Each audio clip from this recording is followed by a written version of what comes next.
Formule 1, Mika Häkkinen remporte le Grand Prix du Brésil, suivi par David Coulthard, victoire des McLaren Mercedes. Le plus grand pont de l'Europe, un trait d'union vers le futur avec l'inauguration près de Lisbonne de ce pont de 17 km de long construit par une entreprise française. La France fait son ménage de printemps, plusieurs milliers d'opérations de nettoyage de l'environnement, des milliers de tonnes de déchets en tout genre ramassés par des bénévoles. Pour éviter les mauvaises surprises, les locations de vacances désormais estampillées par un label de qualité, différentes clés en fonction de la grandeur et du confort des appartements, c'est l'enquête de ce journal. Et puis cinéma, avec à l'affiche le dernier film de Tarantino, avec Robert De Niro après Reservoir Dogs et Pulp Fiction, Palme d'Or à Cannes, voici Jackie Brown. Madame, Monsieur, bonsoir. Comme l'on pouvait s'y attendre, écrasante victoire des McLaren Mercedes au Grand Prix du Brésil de Formule 1 qui vient de s'achever. Mika Häkkinen avait signé le meilleur temps des essais. Il est arrivé en tête, le doublé gagnant avec David Coulthard, toujours sur McLaren. Compte rendu de la course, Laurent-Frédéric Bollet. Être pilote McLaren en ce moment, c'est de la rigolade. David Coulthard, avant le départ, sait sans doute que c'est encore un bon tour qui va être joué à la concurrence. Pour l'Écossais, néanmoins, le problème s'appelle Mika Häkkinen. Le Finlandais a signé la pole position, il ne rate pas son envol. On ne sait pas si le pacte entre les deux pilotes est encore d'actualité. Toujours est-il que c'est bien Häkkinen qui prend d'emblée une option pour la victoire. Les McLaren, qui même sans leur système de frein directionnel jugé non réglementaire, effectuent alors une promenade de santé. Häkkinen est une seconde plus vite que tout le monde, la domination des McLaren Mercedes est outrageante. Derrière, ce sont classiquement les premiers abandons, dommage pour la Prost de Trulli, retrait aussi plus spectaculaire pour Ralf Schumacher. En tête, rien ne semble pouvoir arrêter Häkkinen, un seul arrêt au stand, c'est sans problème, le Finlandais est parti pour la 3e victoire de sa carrière. Le plus beau moment de la course est à mettre au crédit d'Alexander Wurz, il se débarrasse de Frentzen en plongeant à la corde, c'est superbe d'audace et de contrôle. Abandon également pour Olivier Panis en fin de course, aucune Prost ne rejoint donc l'arrivée. Le seul suspense concerne alors la météo. On annonce une averse au-dessus de Sao Paulo. Mais le ciel reste relativement clément et les McLaren signent un nouveau doublé. Häkkinen devant Coulthard, Schumacher est 3e, suit Wurz, Frentzen et Fisichella. Villeneuve n'est que 7e. Häkkinen est en tout cas l'homme à battre désormais et pour l'instant les week-ends de Grand Prix se suivent et se ressemblent. En France, le grand nettoyage de printemps avec pour la 4e année consécutive plusieurs milliers d'opérations villes et campagnes propres. Les balayeurs de la nature se sont retrouvés aujourd'hui pour ramasser plus de 100 000 tonnes de déchets, une contribution des bénévoles. Jean-Claude Alanic.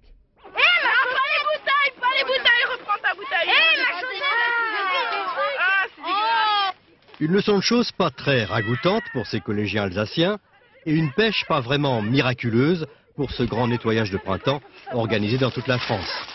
Inventaire à l'après-vert, tout et n'importe quoi, de vieux vélos, des appareils ménagers, des vieilles télés, et encore et toujours du plastique, mais pas de ratons laveurs, il y a longtemps qu'ils ont fui la pollution. Sur les berges de la Seine, autour de l'île Saint-Denis, on avait mobilisé les grands moyens avec 2 bateaux poubelles. Dissimulée dans les broussailles, une carcasse de voiture est repérée. Sans l'intervention du commando de bénévoles, elle serait sans doute restée là de longues années. On s'en va.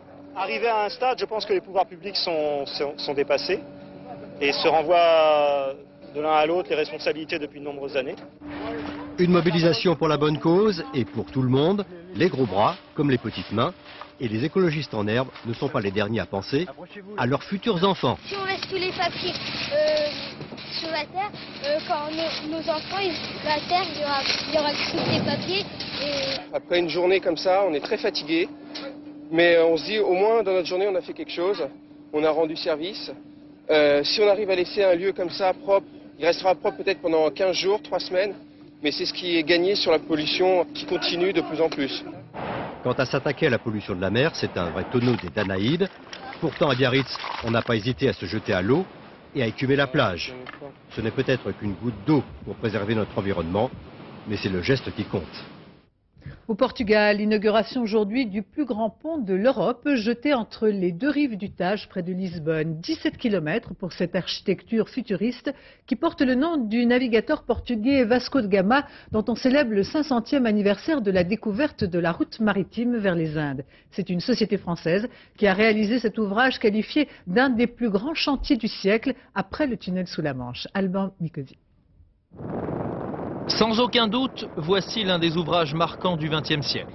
Difficile de comparer ce pont à quoi que ce soit, disons simplement qu'il est assez long pour enjamber tout Paris. Il relie désormais les deux rives du Tage, au nord-est de Lisbonne, tout près du site de la prochaine exposition universelle. Cet après-midi, il a été inauguré en grande pompe par le président portugais Jorge Sampaio, qui a ensuite invité les délégations à bord d'un autobus que n'auraient pas désavoué les Beatles au zénith de leur carrière. Pendant 48 heures, l'ouvrage est d'accès gratuit. Dès mercredi, il coûtera aux automobilistes 320 escudos, soit près de 10 francs pour l'emprunter. Taxe relativement faible pour un ouvrage qui donne le vertige. 17 km de long, 840 piliers, 6 voies de circulation et le dernier cri de la technologie française. Notamment ces coupleurs hydrauliques qui relient piliers et tabliers. Ils sont conçus pour amortir les effets d'un éventuel tremblement de terre. D'un coût total proche de 6 milliards, le pont a bénéficié d'un tiers de financement européen. Ce pont représente ainsi le lien entre nos peuples et surtout avec nos partenaires européens. En 4 ans, plus de 3000 personnes ont travaillé sur le chantier, dont 150 ingénieurs français du groupe Campenon Bernard. L'ouvrage est indiscutablement une réussite technologique. Lui reste désormais à prouver sa rentabilité. Alerte à la bombe dans le tunnel sous la Manche cet après-midi. 2 colis suspects à l'origine de l'évacuation des passagers de la navette qui circulait dans le sens Grande-Bretagne-France. Les artificiers sont intervenus, mais il ne s'agissait que de boîtes emballées dans des journaux. Le trafic a repris normalement. L'absurdité de la violence sur les stades britanniques avec hier la mort d'un jeune homme à la sortie d'un match de football. 3 suspects interrogés. La victime aurait été mortellement touchée lors d'une bagarre entre supporters rivaux. Isabelle Stess. Le match fut houleux et la fin tragique. C'est ici, à la sortie du stade hier soir, qu'un jeune Anglais de 20 ans est mort, vraisemblablement poignardé lors d'une bagarre entre une cinquantaine de supporters. Plusieurs d'entre eux blessés ont été hospitalisés. Il n'y a pas de mots pour exprimer les remords. Mes pensées vont à la famille de la victime. Rien de tel ne s'était jamais produit à Gillingham auparavant. Il n'y avait jamais eu de violence entre les deux clubs. Samedi, sombre journée sur les stades anglais. Des matchs marqués par la violence. Ainsi, lors de la rencontre de première division Barnsley-Liverpool, un supporter entre sur le terrain et s'en prend à l'arbitre, qui devra être évacué, encadré par les forces de l'ordre au milieu d'une foule hostile. Au même moment, sur un autre stade, c'est un autre arbitre qui manquera être étranglé par un supporter. Hooliganisme absurde, ont déclaré les autorités britanniques qui ont bien du mal à maîtriser leurs fanatiques. Car si la violence et le football ont une histoire commune en Grande-Bretagne depuis les années 70, les autorités ont déployé 2 gros moyens. Système de surveillance sophistiqué, unité de Scotland Yard spécialement chargée de suivre à l'année les supporters dangereux, une rigueur qui n'empêche pas les incidents, même à l'extérieur, comme ici à Rome, en octobre dernier. Alors que la Coupe du Monde approche, l'inquiétude grandit. D'autant que ces derniers mois, c'est tout un arsenal qui a été saisi sur les pseudo-amateurs de football britanniques. Et aujourd'hui, Londres va même jusqu'à demander à la France de retirer de la vente les canifs ornés du logo Coupe du Monde 98. L'actualité politique avec cette question, y a-t-il encore une chance de sauver l'UDF déchirée tout au long de cette semaine entre ces querelles de famille et d'héritage? La question de l'avenir de la droite se pose aujourd'hui. Pour François Bayrou, président de Force démocrate, ce soir, il prône un référendum auprès des militants dans un délai d'1 mois. Il était l'invité du club de la presse d'Europe 1. Nous l'écoutons. Je dis donc qu'il est très simple d'écrire sur ces 2 points un texte de référence de quelques lignes en disant, premièrement, voulez-vous que l'UDF se fixe désormais comme règle qu'elle ne pactisera pas pour faire des majorités avec l'extrême droite? Deuxièmement, voulez-vous que l'UDF s'unisse en une formation politique nouvelle? François Bayrou a également confirmé que Charles Millon serait exclu jeudi prochain de l'UDF s'il n'avait pas d'ici là démissionné de la présidence du Conseil régional de Rhône-Alpes. C'est dans ce contexte de crise ouverte que Jacques Chirac commencera dès demain ses consultations sur la modernisation de la vie politique. Au cours de ces rendez-vous serait abordée la réforme du mode de scrutin, notamment des régionales. Première consultation avec François Léotard pour cette folle semaine qui pourrait marquer la fin de l'UDF. Jeff Wittenberg. Je ne peux que désapprouver celles ou ceux qui ont préféré les jeux politiques à la voix de leur conscience. Jacques Chirac est descendu dans l'arène, crise politique oblige, crise sans précédent au sein de la droite, cassée par le jeu du FN pour quelques présidences de régions cher pays. L'UDF tout spécialement n'en finit plus de régler ses comptes. Les présidents élus grâce à l'extrême droite doivent démissionner mardi. Cette ligne est définie à Paris, fermement par François Léotard. S'il ne le faisait pas, bien entendu, des procédures à ce moment-là d'exclusion seraient engagées. Après réflexion par Alain Madelin, attentif au cas de Charles Millon. Millon est un homme d'honneur qui ne pourra pas gouverner sa région et qui doit en tirer les conséquences. Mais sur le terrain, les intéressés n'ont que faire des consignes parisiennes. Il n'est pas question de démissionner. Il n'est pas question que je démissionne. Ah non, je ne démissionnerai pas. L'UDF n'a plus d'autorité, l'UDF n'existe déjà plus dans l'esprit de François Bayrou qui, dans la confusion ambiante, trouve urgent de lancer un nouveau parti. Même Valéry Giscard d'Estaing, son fondateur, semble ne plus croire à l'avenir de l'UDF. Le parti doit se déterminer en ce début de semaine. Finalement, 2 présidents ont démissionné. Jean-Pierre Soisson en Bourgogne, Bernard Arran en région centre. Il y a la pression des états-majors, il y a aussi celle de la rue. Les manifestations anti-FN rassemblent plusieurs dizaines de milliers de personnes. Moderniser la vie politique, à partir de demain, Jacques Chirac reçoit donc tous les grands leaders, à l'exception de Jean-Marie Le Pen. Cumul des mandats, changement des modes de scrutin, parité homme-femme, la compétition Élysée-Matignon reprend ses droits. Lionel Jospin s'exprimera sur tous ces thèmes après les consultations du chef de l'État. Enfin, la rencontre officielle, Lionel Jospin et Ernest-Antoine Seillière. Depuis le 10 octobre, les 2 hommes n'avaient pas engagé le dialogue sur la question des 35 heures. Demain, à la veille d'un nouveau vote de l'Assemblée nationale, le Premier ministre recevra donc à Matignon le président du CNPF. Chacun tentera de persuader l'autre d'assouplir sa position. Laurent Bailly.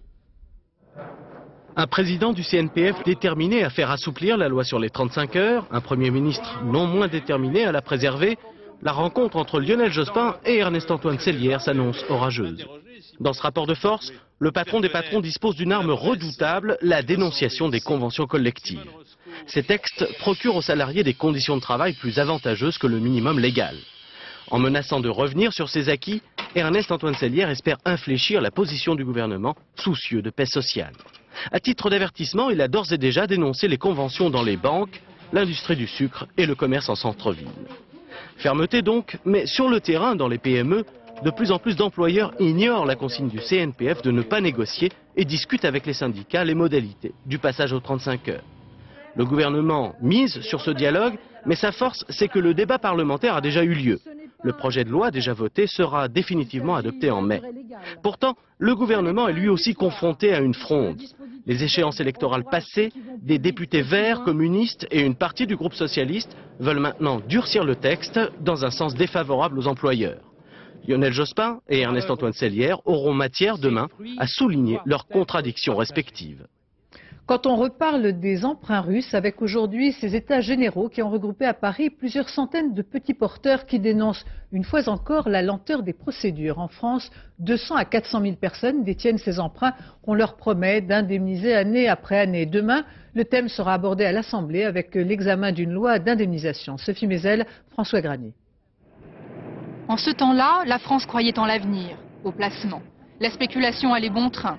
Des millions de bas de laine se délièrent, attirés par l'exotisme des investissements étrangers. Les emprunts russes remportèrent le gros lot, des milliards de francs or, 30 millions de titres garantis par les tsars. Mais au lendemain de la révolution de 17, Lénine tire un trait sur la dette des Romanov. Des dizaines de milliers de petits porteurs sont ruinés. Ils nous ont prévu 2,4 milliards. C'est quand même, ça devient intéressant. 80 ans plus tard, les fils, petits-fils de ces investisseurs bafoués continuent de se battre.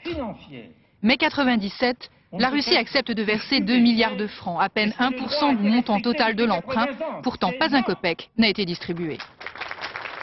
À 1% de ce que ça peut valoir, oui, ça sera dérisoire. Dérisoire. Ça ne payera même pas les frais de déplacement. Vous pensez que c'est important d'être là aujourd'hui? Ben oui, je crois qu'il faut maintenir la pression. Nous demandons la répartition immédiate de l'acompte versé par la Russie et nous luttons en plus pour le recouvrement intégral de nos créances. 2 à 4 millions de titres seraient encore en circulation. Pour combien de porteurs? C'est ce que la loi devra déterminer. Le recensement prendra 6 mois supplémentaires. Les héritiers ne désarment pas. J'ai des lettres qui sont assez poignantes de gens qui disent ma grand-mère, mon grand-père, mon arrière-grand-père s'est suicidé parce qu'il avait tout perdu. Je trouve qu'on peut faire quelque chose aussi pour eux. Un jour peut-être, ces coupons de Monopoly retrouveront de la valeur. Alors les moins patients, ceux qui les ont déjà convertis en papier peint, n'auront plus qu'à se mordre les doigts. À Saint-Dié, dans les Vosges, l'incendie d'un appartement dans une HLM de la ville a provoqué la mort de 2 enfants en bas âge et d'un adulte. Le feu s'est déclaré à l'intérieur de l'habitation où se trouvaient 11 personnes au moment du drame. Les flammes se sont propagées rapidement. Une quarantaine de sapeurs-pompiers à pied d'œuvre. Une enquête a été ouverte. Les vacances des Français entre les mains des professionnels du tourisme à la porte de Versailles jusqu'à demain soir. Parmi les initiatives les plus marquantes, ce label de qualité qui permet de classer selon des critères les plus sérieux les locations de vos futures vacances. Pour tenter de mettre fin aux arnaques en tout genre, des clés à la manière des étoiles dans les hôtels, comme barème ou classement des locations. C'est l'enquête de notre journal, Alain Doubesky, Alain Dubas. C'est dans le Gard, département à vocation touristique, que l'idée du classement des meublés vacances a germé il y a 2 ans. L'an dernier, un arrêté ministériel officialise ce classement et l'étend à tous les départements qui en font la demande. Aujourd'hui, 44 départements proposent 20 000 locations de vacances labellisées, regroupées au sein de la Fédération nationale des locations. Elle établit un classement de 1 à 4 clés comme pour les étoiles d'hôtel. Les propriétaires doivent en faire la demande. Un technicien chargé de contrôler la qualité des lieux, il décide du nombre de clés. Premier exemple, un studio modeste situé à 500 mètres de la mer, 2300 francs la semaine en juillet-août. Donc ici nous sommes dans un équipement qui est en catégorie 1. Catégorie 1 veut dire équipement simple mais propre. Donc dans le séjour vous avez un lit tiroir pour un couple. Partie cuisine, une gazinière, un four et un frigidaire. Partie coin repas, disons une table avec les 4 chaises. Puis nous avons une partie couchage pour enfants avec 2 lits superposés, une salle d'eau et des WC. Deuxième exemple, plus chic et plus près de la plage. 2500 francs la semaine en juillet-août, 5 couchages. Alors là, nous sommes dans un studio qui est classé en catégorie 3 clés. Dans la catégorie confort, nous tenons compte aussi des prestations, autant des prestations de literie. Il doit y avoir une literie qui doit être impeccable, très confortable. Nous tenons compte aussi de la télévision, du téléphone, de l'environnement, puisque là, vous voyez ici, c'est un quartier relativement très calme, avec une vue sur le chenal. Donc c'est un équipement qui justifie cette catégorie-là.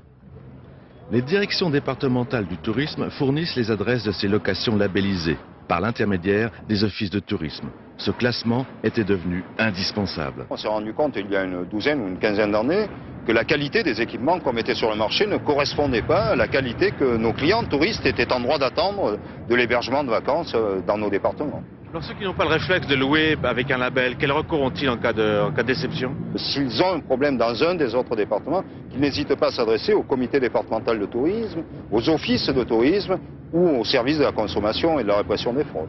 Avec la généralisation progressive des contrôles avant location, les mauvaises surprises devraient disparaître. Dans l'arrière-pays, pour le prix d'un studio en bord de mer, on trouve de petites maisons. Exemple, ici, 1700 francs la semaine en juillet-août pour 4 personnes. C'est une autre façon de voir les vacances.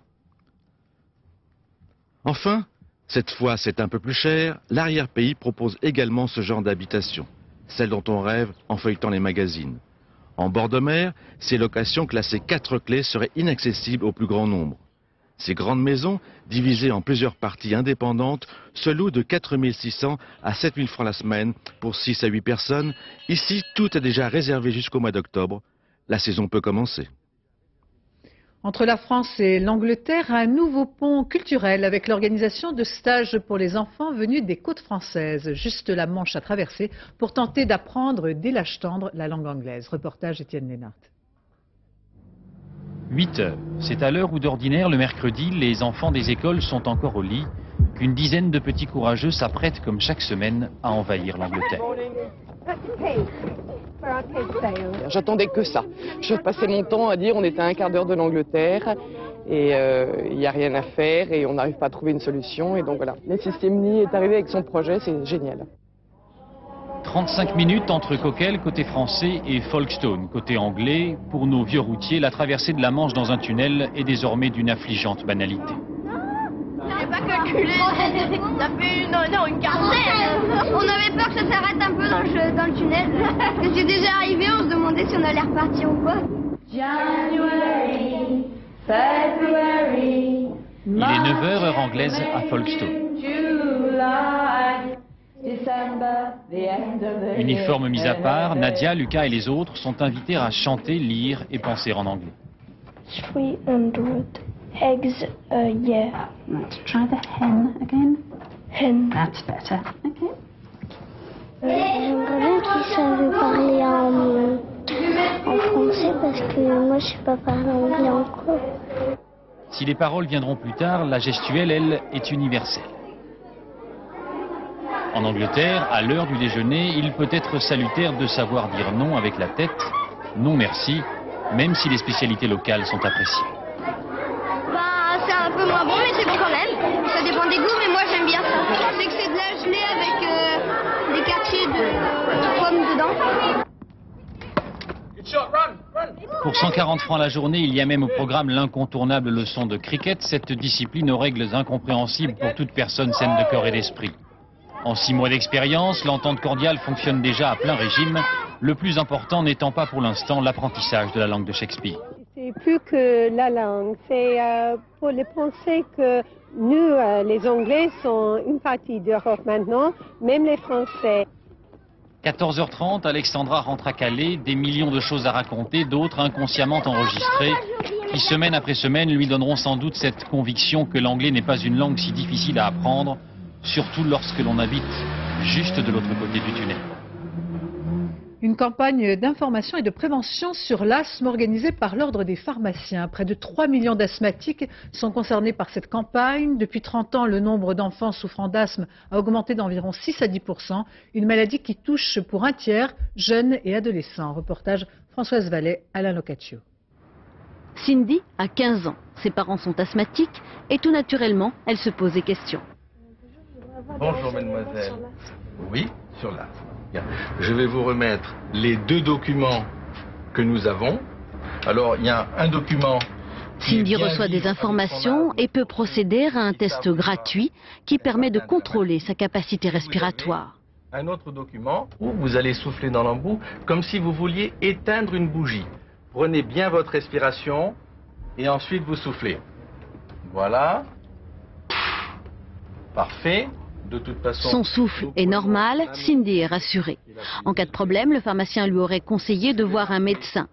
En France, on estime à 3 millions le nombre d'asthmatiques, mais beaucoup de personnes, surtout les jeunes, ignorent qu'elles ont de l'asthme. Souvent, le diagnostic d'asthme n'est pas porté parce que les parents ont peur de ce mot, alors qu'il ne doit plus faire peur, c'est fini, c'est un temps révolu, ou parce qu'on n'a pas bien interprété les symptômes, ou parce que les parents croient qu'il s'agit de bronchite simple qui ne nécessite pas une consultation médicale.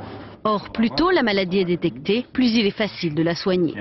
Aujourd'hui, les traitements sont relativement simples, mais les patients ne savent pas toujours bien les utiliser. Au moment où tu appuies, il y a le problème des techniques d'administration des médicaments, et puis il y a le problème de l'observance. Il est très fréquent que l'enfant se soigne quand il a une crise, et puis ensuite, c'est par-dessus la tête, il arrête tout, ou bien il prend irrégulièrement. Pourtant, un traitement bien suivi permet d'avoir une vie normale et même très sportive. Le champion Mark Spitz et l'alpiniste Catherine Destivelle sont tous les deux de grands asthmatiques. Fin du voyage de Bill Clinton en Afrique du Sud. Quelques heures avant son départ pour le Botswana, Bill et Hillary Clinton ont assisté à une messe à Soweto où le prêtre avait choisi pour sermon le thème de l'adultère que le couple présidentiel a écouté avant de communier. Bill Clinton, qui dans le milieu de la journée est donc arrivé dans la capitale du Botswana, avant-dernière étape de sa tournée africaine.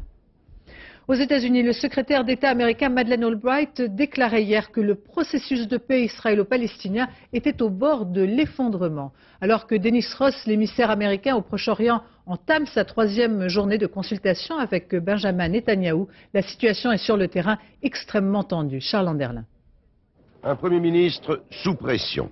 C'est la première fois depuis des années qu'un secrétaire d'État américain critique aussi durement la politique israélienne.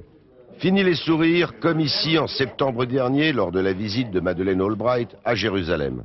Aujourd'hui, elle affirme que le refus de M. Netanyahou d'accepter un retrait de 13% de la Cisjordanie porte atteinte à la crédibilité des États-Unis au Proche-Orient. À Washington, on craint en effet une explosion de violence dans la région, où la tension est très vive. Un exemple, aujourd'hui dans le sud de la bande de Gaza. Des manifestants palestiniens tentent de planter des oliviers sur un terrain confisqué par l'armée israélienne. Les soldats israéliens casqués s'y opposent. Les militaires palestiniens à béret vert ne ripostent pas, gardent leur sang-froid. L'affrontement armé est évité de justesse.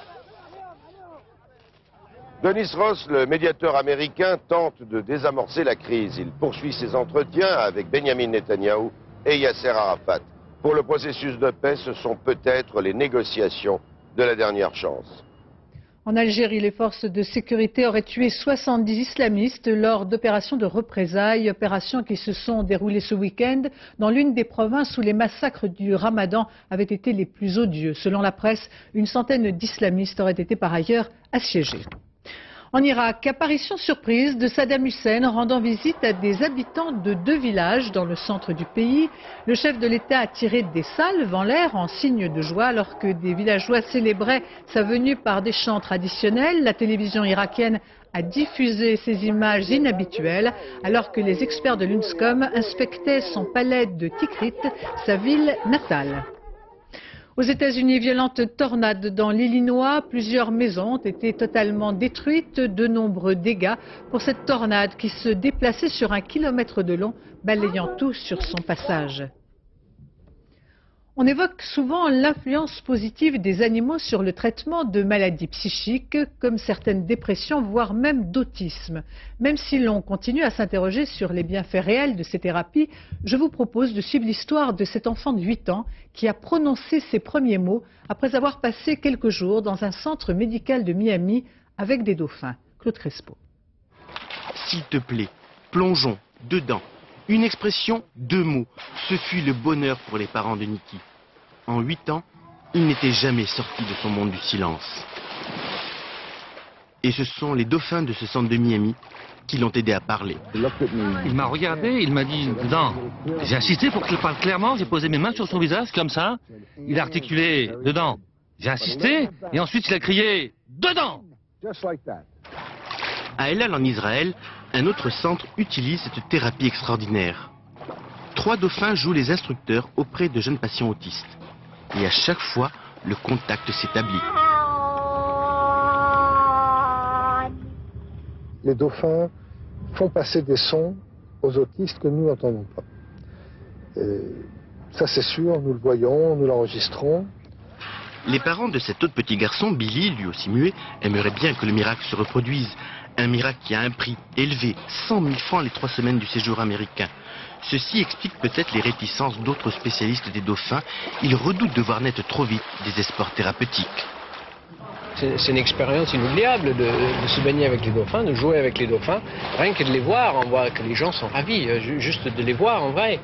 C'est un animal qui est fabuleux, donc ça marque, c'est clair. Donc n'importe quel enfant, si vous lui donnez quelque chose qui lui plaît beaucoup, et ensuite vous l'enlevez, c'est clair qu'il va crier. Et apparemment, c'est ce qui s'est passé. Flipper clown, c'est sûr. Flipper médecin, le milieu médical se montre extrêmement prudent. Et pourtant, Nikki a parlé.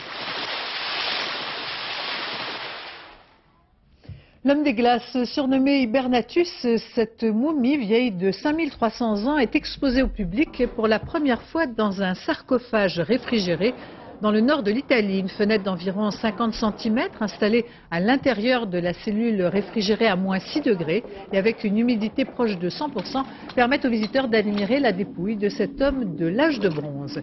La découverte remonte à 1991 où l'homme avait été trouvé sur un glacier des Dolomites.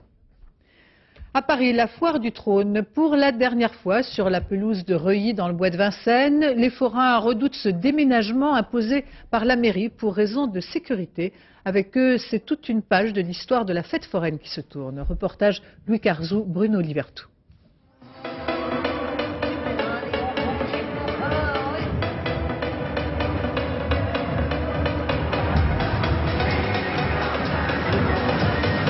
C'est sans doute une première, mais si la roue tourne cette année à la foire du trône, c'est un peu au désespoir des forains. Car après 34 ans de présence sur la pelouse de Reuilly au bois de Vincennes, la mairie de Paris a décidé toute seule de faire déménager la fête vers d'autres cieux. Un arrêté qui n'a pas vraiment le goût d'un gros lot et qui donne déjà un regard nostalgique aux habitués du lieu. En banlieue, je ne pense pas qu'on ira parce que la foire du trône, c'est une foire parisienne et je crois qu'il faut maintenir l'esprit que Paris doit garder sa fête d'abord. Et puis, il faut nécessairement que ça reste une foire parisienne. Je ne vois pas comment on pourrait dire appeler la foire du trône de Créteil ou la foire du trône d'Aubervilliers. Alors, en attendant la nomination d'un médiateur avec lequel ils doivent prendre langue sur leur sort, les quelques 2000 forains de la foire du trône estiment que ce déménagement risque de pousser leurs 5 millions de fidèles aux dernières extrémités.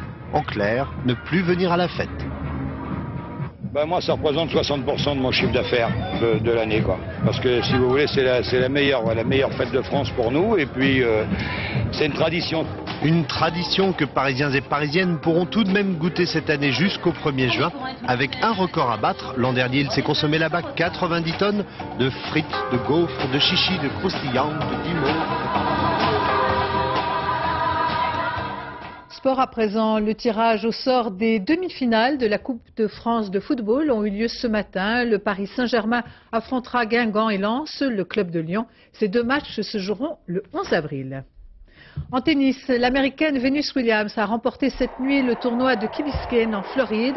Venus Williams s'est imposée en 3-7, 2-6, 6-4, 6-1 face à la russe Anna Kournikova. L'américaine âgée de 17 ans remporte le deuxième titre de sa carrière et prend la 10e place au classement mondial. Cinéma avec le dernier film de Tarantino, l'enfant chéri du cinéma américain qui a signé des films comme Reservoir Dogs ou Pulp Fiction, Palme d'Or à Cannes. Aujourd'hui, Quentin Tarantino revient avec Jackie Brown, des fusils, des combines, des dollars à pleine main. En apparence, son univers n'a pas changé. Et une fois encore, une affiche de rêve avec Robert De Niro. Berry Edler, Roger Motte. Rien ne saurait nous séparer, moi et Moaka. Faut surtout se méfier des imitations. Quant à Tarantino en sait quelque chose, lui qui excelle à toujours prendre les tournants où on ne l'attend pas. Si vous aviez l'occasion de foutre le camp avec $1 demi-million, est-ce que vous le feriez? Une question d'importance à laquelle Jackie Brown répond très vite. À 40 ans, cette femme intelligente se lasse d'une vie médiocre qu'elle améliore en convoyant de l'argent pas bien propre pour un trafiquant d'armes, guère plus reluisant. On voudrait inspecter votre sac si ça vous gêne pas. Si ça me gêne pas, parce que j'ai le choix. Bien sûr, vous avez le droit de dire non. Non. Le jour où elle se fait pincer, Jackie Brown décide de changer de destin dans un monde où le train de la chance siffle rarement plusieurs fois. Ma mère était célibataire, c'est elle qui m'a élevé. Elle a été un exemple très fort pour moi. C'est pour cela que je suis toujours en admiration et attiré par des femmes de caractère.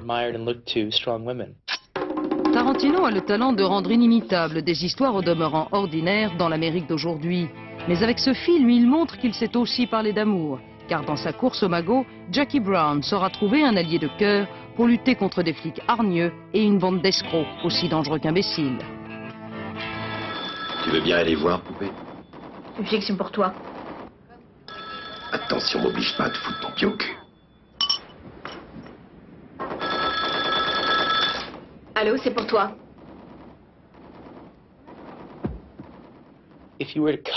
Si vous enlevez toute la graisse, le superflu, et que vous faites bouillir la viande, la chair qui reste, vous trouverez un noyau comme une perle. Quelle est cette perle? Eh bien, en faisant la même chose avec mon film, c'est une histoire d'amour. Jackie Brown. Tarantino n'a pas lésiné sur le piment pour concocter cette histoire. Beaucoup de délire, de fantaisie et une distribution époustouflante font que Jackie Brown s'impose comme un hommage brillant à la série B. Les jardins de Bagatelle ont en ce moment une allure d'arche de Noé. Les sculpteurs Claude et François Lalanne ont peuplé les bosquets et les bassins de leurs animaux. Une belle rétrospective pour ces artistes qui sont associés dans la vie et dans l'art depuis un demi-siècle. Reportage Georges Bégou et Jean-Louis Melin. Nous ne sommes pas dans la campagne anglaise, près d'un troupeau de moutons à tête noire, mais dans les jardins de Bagatelle. S'il vous plaît, les poules ne sont pas autorisées. Interdit, c'est dommage, on s'amuse bien ici. Il y a des poissons qui volent, il y a des beaux canards en métal qui flottent, et puis des oiseaux qui regardent les passants. Il y a des gentils dragons aux écailles de feuilles. Tout un bestiaire sorti de l'imagination de Claude et François-Xavier Lalanne. Ce couple de sculpteurs est indissociable, et malgré leur style différent, on dit toujours les Lalanne. Toutefois, dans leur ferme, non loin de Paris, les Lalanne font atelier à part.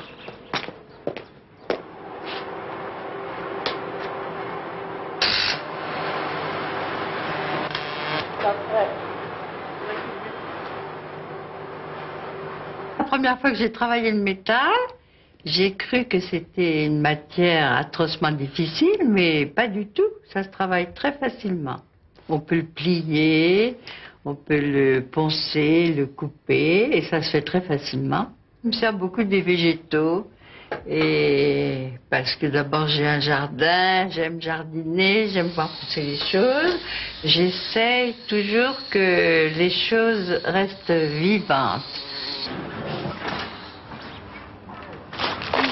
On est un peu inclassable. On est un peu inclassable du fait de nos factures, du fait de faire des animaux, du fait d'être figuratif, complètement figuratif.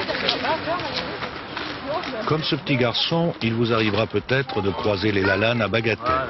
N'hésitez pas, le souvenir aura de la valeur. Tu t'appelles comment? Voilà. C'est pour toi. Merci. Vous êtes sûr en tout cas de rencontrer leurs œuvres qui font depuis longtemps le bonheur des jardins et des musées des grandes capitales. C'est la fin de ce journal. Je vous en rappelle les principaux titres. En Formule 1, Mika Häkkinen remporte le Grand Prix du Brésil, suivi par David Coulthard. Victoire écrasante des McLaren Mercedes. Le plus grand pont de l'Europe, un trait d'union vers le futur, avec l'inauguration près de Lisbonne de ce pont de 17 km de long, construit par une entreprise française. Dans un instant, la météo, Nathalie Riouet, puis à 20h55, harcèlement avec Demi Moore et Michael Douglas. Demain à 7h50, dans les 4 vérités, Marie-Pierre Farkas recevra Jean-Jacques Kéran. Je vous remercie de votre attention. Demain soir, vous retrouverez Daniel Bilalian. Excellente fin de soirée sur France 2.